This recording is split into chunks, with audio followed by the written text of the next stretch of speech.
The atmosphere inside Studio 6B carried that distinctive electricity that comes when someone truly world-changing famous is about to walk through those iconic curtains.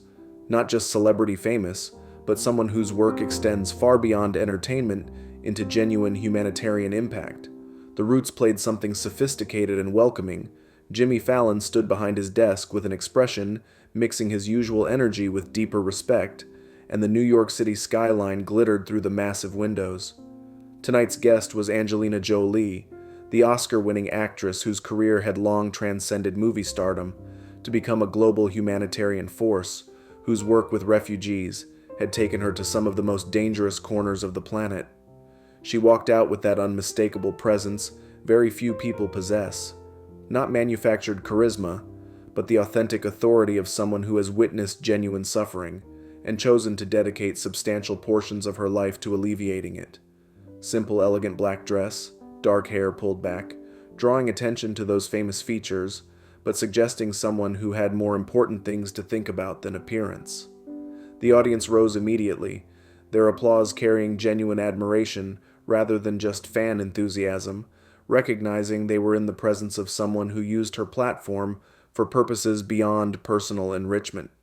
Jimmy's embrace held real warmth, mutual respect between two people who understand the responsibility of public platforms. It was supposed to be a focused interview about her latest directorial project dealing with wartime atrocities and human resilience, the kind of serious, important work Angelina increasingly devoted herself to as filmmaker and activist. They would discuss challenges of bringing difficult stories to screen, her ongoing humanitarian work, balancing motherhood with a demanding career, taking her regularly to refugee camps and conflict zones. Standard important interview, thoughtful, substantive, meaningful. But as she settled into the guest chair and her eyes performed that practiced audience scan every experienced performer does, something caught her attention with sudden force that shifted her entire demeanor from poised celebrity to intensely focused human being. In the fourth row sat a young woman in her late 20s, wearing a simple headscarf, holding something against her chest with both hands, not a phone or sign, but paper that had clearly been folded and unfolded countless times, edges soft and worn in a way that spoke of desperate care and profound significance. The young woman wasn't smiling or waving, but sat with almost painful stillness, eyes locked on Angelina with an intensity transcending normal fandom, her grip on that paper white-knuckled and trembling slightly, suggesting she held something far more valuable than mere paper could represent. Angelina's response was immediate and visceral. Her trained composure faltered as recognition of something important flickered across her features, body leaning forward unconsciously, as if pulled toward whatever story that young woman and her precious paper represented. Jimmy noticed the sudden shift immediately, recognizing something unexpected and potentially significant emerging. "Everything okay?" Jimmy asked quietly, leaning toward Angelina with concern. "Yes," Angelina replied, voice carrying slight tremor, eyes never leaving the fourth row. "That young woman, she's holding something that I think might be important, and I have this feeling." The audience followed her gaze collectively, and the young woman seemed to realize suddenly she'd become the center of focus, eyes widening with shock, fear, and something deeper, desperate hope warring with terror at being so publicly visible. But before we show you what happened next, if stories like this matter to you, if moments of genuine human connection across borders and suffering are why you're here, hit subscribe because what you're about to witness will change how you understand courage and hope. Jimmy signaled his producers subtly, buying time, creating room for something unscripted to develop naturally. The planned commercial break could wait. Some moments were more important than programming schedules. Angelina stood slowly and walked to the stage edge, where bright lights created sharp demarcation between performance space and audience. She looked directly at the young woman and spoke with gentleness that carried clearly despite soft volume. "Would you be willing to share what you're holding? I can see it's important to you." The young woman's hands shook more visibly, clutching the paper tighter. Her lips moved silently, then finally she found her voice, accented, trembling, but carrying surprising strength. "My sister drew this. She drew it in Syria before... Her voice broke, unable to complete the devastating sentence. The studio fell into that particular silence, when hundreds of people collectively hold their breath, recognizing something sacred and fragile demands respectful quiet. "Can you bring it to me?" Angelina asked, voice stripped of any performance. "I promise I'll be very careful with it." The young woman looked around as if seeking permission. Then slowly, with movement speaking of determination and fear, she stood and began making her way toward the stage.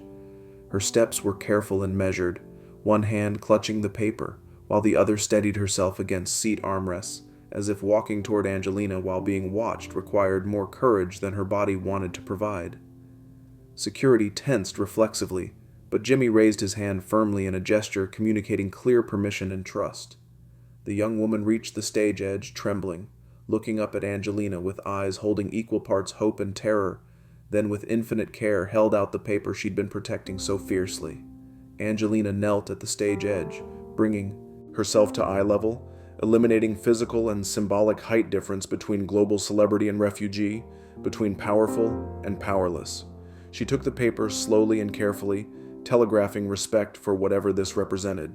As she unfolded it, revealing its contents, visible emotion crossed her features, eyes widening, throat working as she swallowed hard against tears, hands beginning to tremble as she absorbed what she was seeing. It was a child's drawing, executed with simple tools available in a war zone, colored pencils that had seen extensive use, colors somewhat faded but still vibrant. The image showed a house rendered with that distinctive style of children's art, using simple geometric shapes and bright colors to represent safety and home. But this house was split down the middle by a dark, jagged line like a lightning bolt, dividing the structure into two unequal halves. One side was intact, surrounded by flowers and a bright yellow sun, while the other appeared damaged and dark with what looked like smoke overhead. Standing in front of the intact side were several stick figures, clearly a family, drawn in bright colors and surrounded by hearts and stars, but on the damaged side stood a single small figure drawn in darker colors, alone and tiny against devastation, one arm raised as if waving goodbye or reaching toward the happy side. At the very top, written in a child's careful, uncertain handwriting, were English words that must have taken considerable effort. "This is where hope lives now." Angelina stared at the drawing, professional composure completely dissolved, tears flowing freely, and when she finally looked up, her voice came out rough and broken. "Who drew this? Tell me about her." The young woman's own tears fell now, careful composure crumbling under memory and grief. Her name was Amara. She was only 7 years old when she made this drawing. She drew it in our house in Aleppo, before the bombs came, before everything. She couldn't continue, and Angelina stood and stepped down from the stage entirely, moving to stand beside her, placing one hand gently on her shoulder in a gesture communicating more than words could. The cameras captured everything: raw emotion, genuine connection, dissolution of boundaries between celebrity and civilian. "Take your time," Angelina said softly. "Tell us about Amara when you're ready. She deserves to be remembered." The young woman, whose name was Layla, took deep breaths, gathering courage from Angelina's presence. "Amara loved to draw. Every day she would draw pictures of our family, our house. She wanted to become an artist when she grew up. When the war came and we knew we had to leave, Amara became very quiet for several days. Then one morning I found her sitting with her colored pencils, drawing this picture. I asked her what she was drawing, and she said she was making a map, not of where we were going, but of where hope lives now. She said one side showed our memories when life was good, and the other showed what it looked like after the bombs. But the most important part was the little girl standing alone on the damaged side, because that was her, waving to remind our family that even though everything was broken, she was still there, still brave, still hoping." Layla's voice broke completely, and she paused, wiping tears. Angelina remained beside her, providing steady presence, not rushing but simply being witness and companion. "Did Amara make it out?" Angelina asked, though the past tense had already suggested the devastating answer. Layla shook her head. "We were separated during the escape. Bombing, chaos, people running everywhere, and Amara and I were torn apart. I searched for her for days, weeks, asking everyone, but no one had seen her.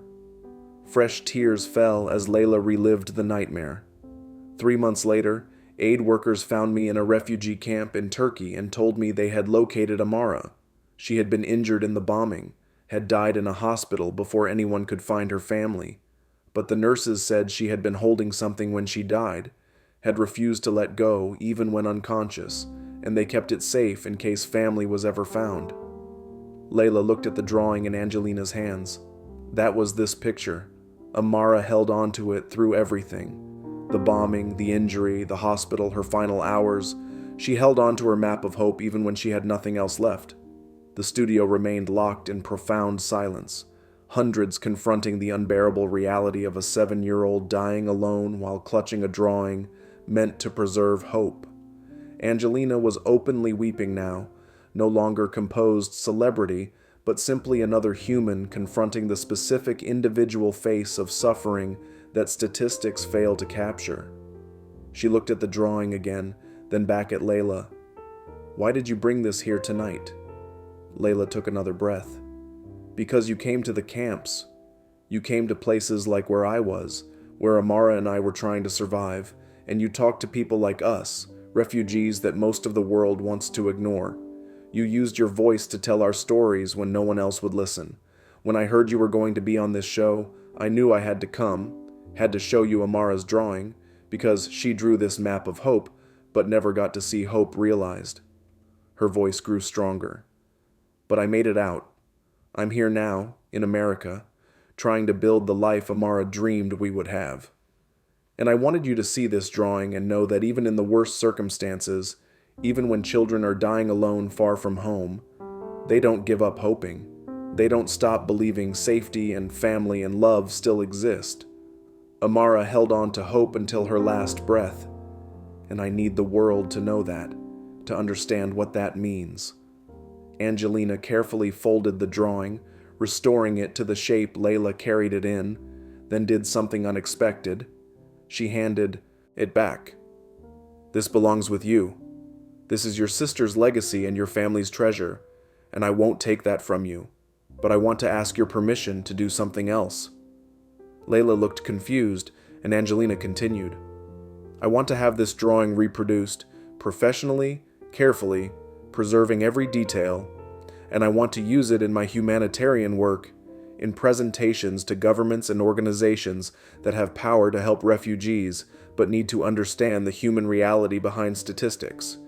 With your permission, I want Amara's map of hope to become a symbol, a reminder of what's at stake when we talk about refugee policy." Layla's eyes widened. "You would do that? You would help people remember her?" "I would be honored," Angelina replied. "Your sister created something powerful and true with this drawing, and her message about hope surviving even in devastation deserves to be seen by people who make decisions about refugee acceptance and aid funding. She was 7 years old, and she understood something profound about human resilience that many adults have forgotten." Jimmy spoke up. "Angelina, what do you want our audience to understand about what we're witnessing?" Angelina turned to address the cameras.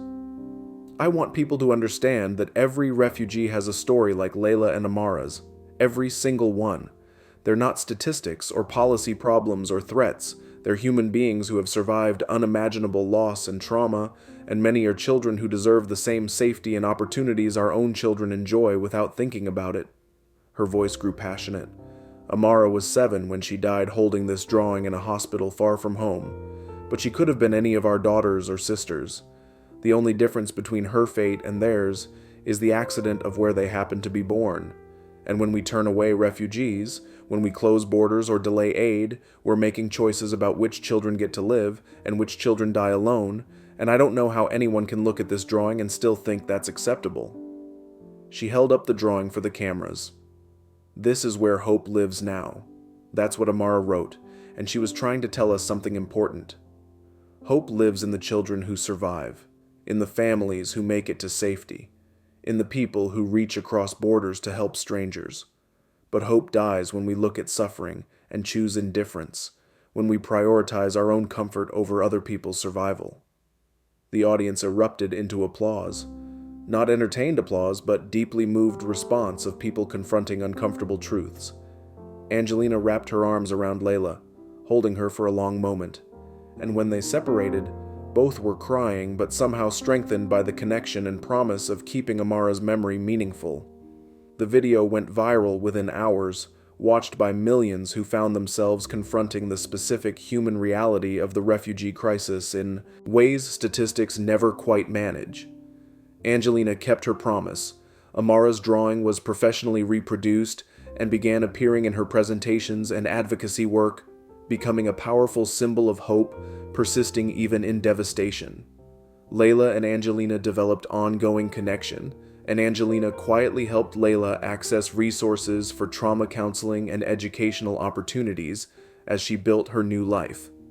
The Tonight Show segment became one of the most watched clips in the program's history, referenced constantly as television's power to create genuine human connection across vast divides of privilege and suffering. And somewhere, perhaps in whatever place holds spirits of children who died too young, maybe Amara knows that her map of hope is still traveling, still teaching people about courage and resilience, still reminding the world that hope isn't a luxury reserved for the safe, but a necessity humans cling to even in the most desperate circumstances. Because that's what her drawing teaches, not that hope makes everything okay, but that humans are capable of remarkable courage in unbearable circumstances, and children especially deserve our protection when caught in conflicts they didn't create and cannot escape without help.